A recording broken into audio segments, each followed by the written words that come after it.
the inequalities and the growing inequality has provided fertile ground for xenophobia, for scapegoating, and all the different forms of othering and hatred. We blame migrants. We say that migrants are criminals. And on that basis, we are told to elect people who will protect the interests of the hyper-rich. Hello, everybody. Welcome back to Equals, the fabulous podcast about inequality. My name's Max. And I'm Grazielli. Welcome. And today, Grazie, we're really touching on a hard topic, I think, and one that really came out of the work we've been doing recently on the relationship between money fueling kind of misinformation and lies and hatred, and looking particularly at the topic of migration, refugees, and, blaming migrants for problems in society and how that interacts with inequality. Yes, and going a little bit more into details, we are going to look and discuss the invisible frontiers of inequality, misinformation, and how the hate speech has been a very lucrative political tool for some. Yes, exactly. The relationship between big money, the money of the richest people, and financing hate. And to help us unravel this fascinating topic, we've got two amazing guests who are bringing perspectives from two different hemispheres, two different ends of the world, but actually with very, very eerily similar realities, I thought. Yes, and with us we have Zoe Gardner, an independent researcher, campaigner on UK immigration and asylum policy. She has worked in policy and research roles in different spaces, including the European Council on Refugees and Exiles. And from South Africa, we've got Sharon Ekambaram, an amazing activist who works closely with human rights lawyers. She had a long history in the struggle in South Africa, working for education for liberation with young people forced to flee their communities due to apartheid. And more recently has been working a lot with xenophobia in South Africa, which has been a rising issue in the country. So let's listen to understand who wins when we blame the immigrant. Zoe, we are going to start with you. You have worked in immigration and asylum policy for a long time. Can you start by telling our listeners what drew you to this area of work and how do you got into it? I guess I was studying for a master's on political and comparative politics, and I was very interested in inequality in general, issues around left-wing politics. And I took a class, an elective module on the EU asylum system. And in the first class, a brilliant professor that I had at LSE, he talked us through what the legal provisions were for asylum seekers and refugees. And I sort of had this light bulb moment. I realized that these were the people that we treated the worst in our entire society. And I understood it as being how we would all be treated if we didn't have a voice and we didn't have a vote and we were the most marginalized people. So I realized that for me, it was the most important cause that I could fight for. And it's unfortunately not stopped being the most important cause in my mind. Sharon, over to you. In South Africa, there's also been a massive rise in anti-immigrant sentiment. And when do you remember first becoming involved in that yourself and the root causes there? And why has it become such a contentious and politicized topic in South Africa in recent years? Well, I think before we start, just to say that, the global context is one of real immense suffering. And we look at what's happening in Sudan, the genocide in Gaza. And in this context, we also note that we had our June 1976 uprising 50 years ago. And notoriously, the May 2008 marks for me when xenophobia was in South Africa was put on the map, or want of a better phrase. We saw 62 people killed in that violence. Hundreds of locations were affected in South Africa, and hundreds of thousands of people displaced. That's my memory of where xenophobia really became a factor. And I think that in terms of why it's contentious and politicized, it does go back to the context that I spoke about in terms of the immense suffering in the world, across the world. In South Africa, there is, I would say, crisis in democracies. And when I say that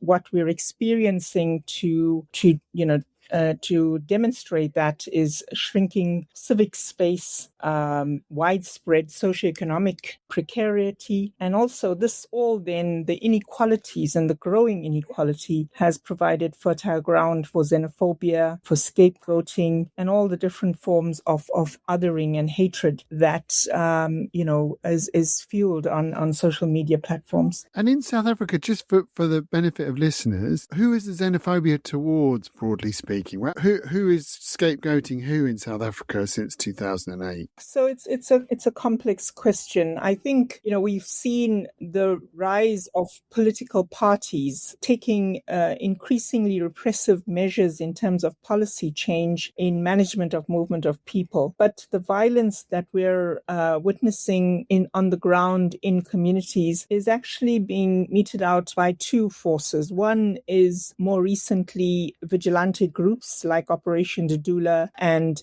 something called March on March. But it's also law enforcement agents have played a role in not taking action when there was violence targeting predominantly Black African people from the African continent in our country. That's so inspiring to hear you speaking what drove you to this work. And I'm wondering, how have you seen this conversation around immigration change over the years? Unfortunately, what I've seen is that the conversation has got far more toxic. I think that there was always a underlying factor of racism motivating anti-migrant politics in the UK, and obviously that has a long pedigree.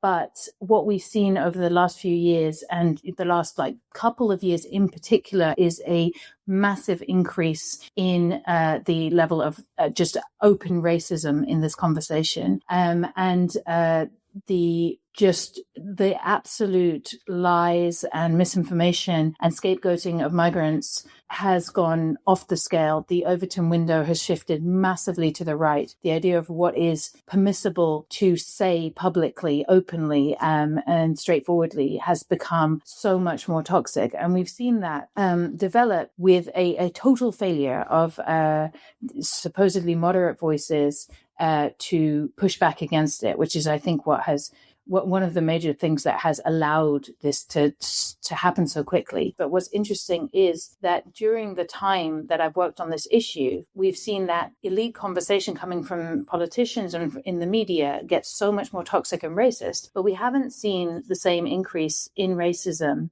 from the general public. And I don't think that you can argue that politicians are actually reflecting a grassroots racism that exists among the public so much as fueling it from above. Because what you've seen is that during the same period, people have maintained, you can see from the polling, people have maintained an overall positive attitude towards immigration in defiance of the political messages they're being fed. People support the right of refugees to find protection. People have even opened up their homes in huge numbers to refugees to offer them help. People are volunteering up and down the country every day to support asylum seekers who are being housed in their neighborhoods. And the fastest growing ethnicity in the UK at the moment is mixed. So I don't think that you can argue that while this debate has got so much more toxic, I don't think you can argue it comes from increased racism among the public. I think it comes from the political elites. And Sharon, when you hear that, are there any parallels in South Africa, or is it completely different? What's your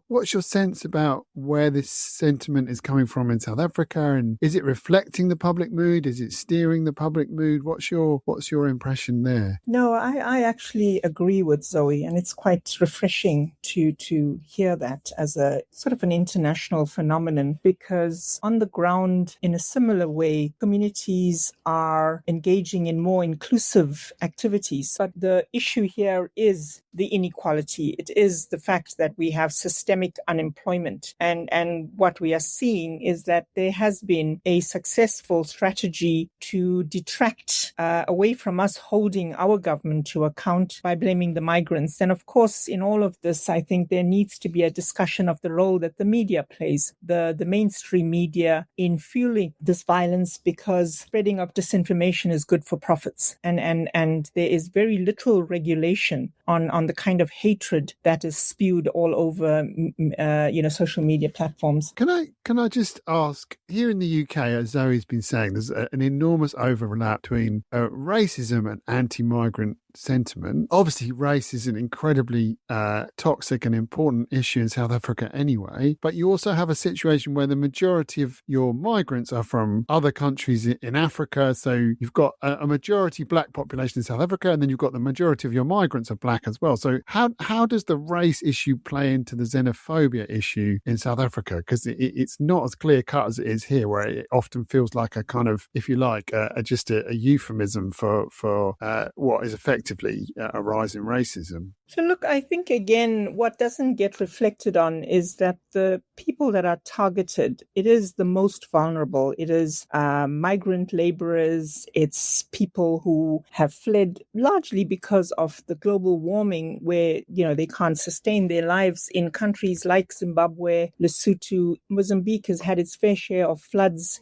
through cyclones and are coming displaced forcibly to try and eke out an existence. But we don't have the same measures taken by the state to clamp down on movement of people who happen to be white or happen to be rich. So the Western Cape has a significantly greater population of people from Europe and probably from America as well, buying property and artificially, raising the cost of property. And there's no targeting of them in the hatred that gets spread on social media. But on the whole, I would agree with Zoe that on the ground, we are not seeing the kind of, if Operation Dudula has to have any action, they can't rally more than 300 people. Their presence is mostly on social media platforms, and that's, through paid bots and through false spreading of disinformation on those platforms. I don't know if that answers your question. It does. But can you just explain what Operation Dudula is, just for listeners? They emerged 2 or 3 years ago, and it's a tiny group of people who have taken it upon themselves to rid the country of all foreign nationals. And of course, the usual exaggeration of South Africa is flooded by foreign nationals. And when they say foreign nationals, they mean Black African people from the African continent. And more recently, then we saw the rise of similar structures, something called March on March. And what they have been doing is standing outside public hospitals and clinics and literally asking people to produce their identity documents. And if they are not South African, then they don't allow them to enter. And you mentioned bots and the fact there weren't that many of them. Have they been shown to be kind of rich backers behind these groups? Is there a sense in which sentiment is being... Is this coming naturally, or is it being prompted? I mean, obviously there's the media too, but I'm just curious if there's any kind of backdrop of money going into these things. Well, the investigative journalism, the progressive investigative journalism have exposed the paid bots where there's no human and is just spewing out this disinformation on social media platforms. But what we see from the presence of Operation Dudula and March on March is that they're very well financed in terms of their outfits. They have lots of endless supply of T-shirts. There's banners. There's expensive laminated posters that they use on their marches, and they whoever supports them is well paid. So they get paid for lunch and for being out on a day. Those are what we have uncovered through our engagement. But there's nothing official on this, and it is a big question mark of who does fund them, and it does fit into the growing right-wing fascist parties emerging globally and their modus operandi. It's very insightful what we are hearing from you, and I'm willing to know from you. This anti-immigrant sentiment is often brought up to distract people from other problems like failing healthcare system, the rising cost of living, and the fact that social safety nets seems to be dropping people all over many countries. Is this a tactic from a specific groups? I believe it is from what you're saying, like some elite politicians, media, billionaires. But we have made a very good diagnostic here. I'm willing to know now, how do we refocus people's attention on the real issue? For example, the responsibility of the super rich. So this is the big question, of course. And I think that we have seen just in recent days, actually, like the sort of a bit of the mask coming off in terms of where the funding for all of this promotion of far-right positions on immigration comes from. Not only, obviously, with the dirty dealings of the Epstein revelations, but also with the MAGA movement in the US openly stating that it is planning to do a massive funding drive of the hard right nationalist parties across Europe. So that's kind of a moment where it's shown officially that that's happening, but we know that that's been happening for a really long time. And when people ask me, why do you think that like far right positions on migration are on the rise? It's well, because they have so much money being pumped into spreading and propagating these ideas. And unfortunately, on our side, as colleagues who work with Oxfam will know, money is actually drying up rather than being pumped in to promote alternative messages and alternative approaches. So there's that. There's the money. And I think that, by focusing on who benefits and really digging into what the research can tell us as well about what messages work. So since I've been a freelancer, which I have been for 2.5 years now, I've been much more free in how I communicate about immigration issues and how I push back against right-wing narratives.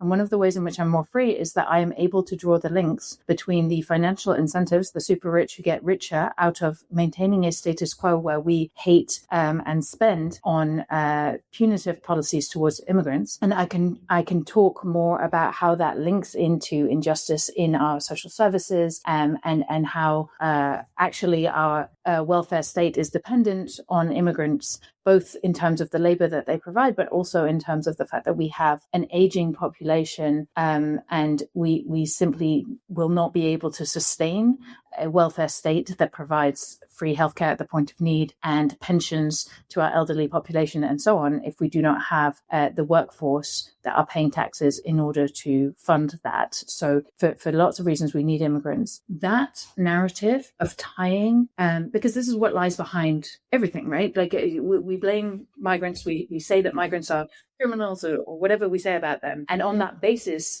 we are told to elect people who will protect the interests of the hyper rich and will continue to exploit our resources and underfund our public services. And so that is what has been done in the US. Donald Trump, who is overseeing the most massive transfer of wealth and power to a tiny elite oligarchy that we have ever seen, he won his presidency off the back of anti-migrant hatred. And if we can point to that and really, really make people understand that deportations carried out in the UK are no different than deportations carried out in the US, right? They are equally brutal. If you want to pursue, so-called mass deportations, you will always be pursuing people who are ordinary members of your society. That it's just simply there are not enough of these bohemian migrants that really exist in order to make up the numbers that you're talking about by only targeting, the supposed bad ones. So I think we really need to use the US as an example in our communications about these issues because it ties everything together. It is the perfect example of this oligarchy class benefiting from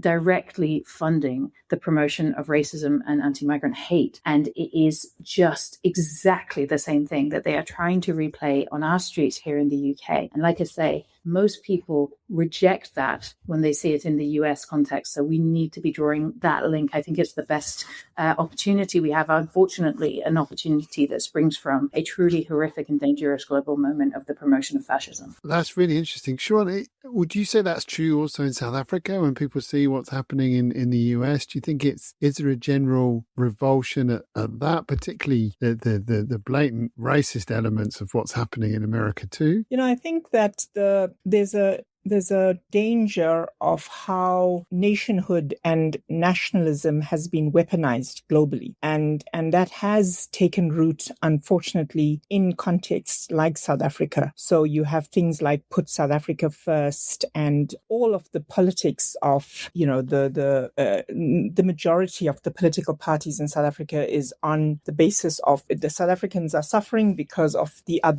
those that are not South African. And of course, I think what we're struggling to do is exactly what Zoe said in exposing the comparisons with what Trump is, what Modi is in India, and leaders in Europe, where this abusing and exploiting, using nationalism as a way to ensure that the very tiny percentage of really stinking rich people, who are predominantly white men who own the media to start with, that their wealth is protected, and in fact they're just making excessively greater profits based on pure exploitation and on using discrimination, the true forms of capitalism that we're experiencing. So in all of this, I think what is positive, and I can speak for South Africa, in that there is more inclusivity. The very victims that we're talking about, the migrants, the most vulnerable, they're among the partners that are rebuilding a resilient, inclusive society. So in spite of all these challenges, there is resilience. There's communities that are standing together when violence erupts. And we're seeing this going now increasingly into the courts. And I think we're lucky in South Africa. Our judiciary still remains fairly independent, has pronounced using the Constitution and the transformative power of the Constitution in very, very hard judgments against the government and also against these vigilante groups. And I think that's what we have to build on globally. I think that this is definitely the rallying together, the white right fascist movements that we are seeing, and they are strengthening, is a direct consequence of where there's been movements calling for a wealth tax, where there's been movements calling for a universal income grant. That would certainly be something that we need to be doing in Southern Africa to address the inequalities and ensure that people can at least have some form of income to be able to get out of the poverty and impoverished conditions that they're living under. Well said, Sharon. Yeah, I was furiously nodding there. Zoe, any views from that on that, kind of from the UK perspective, with similar things? And how do we? I mean, definitely the other side have got more money than we have, that's for sure. But I often think the other side are just much better communicators, and that's been a theme in other podcasts we've done recently. Do you think there's things we can learn about the ability to communicate with the public and to shift opinion that perhaps we're not learning as progressives? Yeah, I think there's a lot to be hopeful about in what I heard from Sharon there. And I think that maybe in the UK we are particularly bad at looking outside of the UK for solidarity, ways we can connect, but also just for examples of what has worked and what people are doing well. And I do think that charity law makes it more difficult for a lot of people to communicate effectively about these issues. But I also think that not having the resources to sort of have a go is hampering us. And I think, to my mind, I think we've gone through a period in sort of progressive discourse where we've scolded each other a lot. We've seen huge failures in terms of movements that people invested a lot of hope into come crashing down again and again. And a lot of sort of inward-looking self-recrimination among activists and spokespeople on the progressive side of politics. And while I don't say that we should just, all just hold hands and get along. I do think that there's an element of which people are afraid of not doing exactly the right thing, and so they do nothing. And I find this a lot, I put out a lot of content on social media, and what I try to tell people when I do that is if you put out a lot of content on social media, then not every single thing that you put out will be or needs to be the best thing ever, right? If you are just continuously taking part in the conversation, putting out content that refutes and pushes back against these narratives that are driven by hatred and by oligarchy, then the more you do it, the better it is. Essentially, doing something is almost always better than doing nothing. It's very, very rare that you try to do something good and essentially you have an actual negative effect. Putting stuff out, even if you're not 100% sure about everything all the time, if you're not 100% sure that this is the perfect tactic and the right people, and, everything doesn't have to fall into place. I think that the right have been far better at just going for it than the left has. And I think I see that sort of hesitancy also across Europe and internationally, definitely. I mean, in the US, the left or the center left tries to be friends with everybody. And that's the moment of politics where we're in at the moment. And I think that we've been too shy, we've been too hesitant, we've been too careful and cautious about trying to get every little thing right. And that just means that there is less of us to be heard. Well said, Zoe. I agree. I think it's always better to try say something than not, isn't it? And I think there is too much hesitancy. Just to respond to what Zoe just said, I think we can't underestimate the orchestration of disinformation on social media platforms and the power it has. I think that's also what we're fighting against. We got our hands tied behind our backs. I agree on communication, but I think that we're underestimating, or we need to really invest in investigating and exposing how social media platforms are abused for the interest of the rich, and in particular the fascist right wing. I agree. Thank you, Sharon. Thank you, Zoe. Thank you. Thank you. What an incredible and necessary conversation. What struck me the most was this agreement between Zoe and Sharon that often the hate we see online doesn't necessarily reflect the heart of communities. And by that, I guess it's the idea that they brought, that when we go to the daily life, we see how immigrants are very often well received, how there is support, donations, and people willing to support them, and how they have been integrated in different parts. And that doesn't reflect the excessive hate that we see online, right? I thought that was really important. The vast majority of humanity are not racist, and we mustn't be lured into thinking that that's the case, and that there is the related point that they made, that there is a machine financed by rich elites to create scapegoats, and that is very strong in South Africa, very strong in the UK, very strong everywhere. As Zoe said, blaming the immigrant is the perfect smokescreen for the super rich to keep accumulating wealth, while public services in the UK or South Africa are slowly dismantled. And Sharon also warned, again, massive similarities between both places about digital disinformation, the industrial use of social media to spread complete lies. So we're not only fighting against ideas, but against algorithms, bots, and the heavy funding from far-right groups. But it's not all negative. One of the biggest lessons I got from there is that we cannot be afraid to take a stand, and that we can fight back, because solidarity needs to be louder than hate. Yeah, and I think the history of anti-fascism, the history of people coming together to battle against hate is a truly inspiring one. And I think we did it before and we can do it again. But it's very important to understand what we're up against. And I think they really, really helped us in doing that. So thank you, everybody, for listening to us so far. If you enjoyed this episode and it got you thinking, please like it, share with your friends, give us a review, because reviews really help. And you can find us on www.equals.ink, as well as all the usual podcast places. So please keep listening, and speak to you next time. Thank you for listening. Speak soon.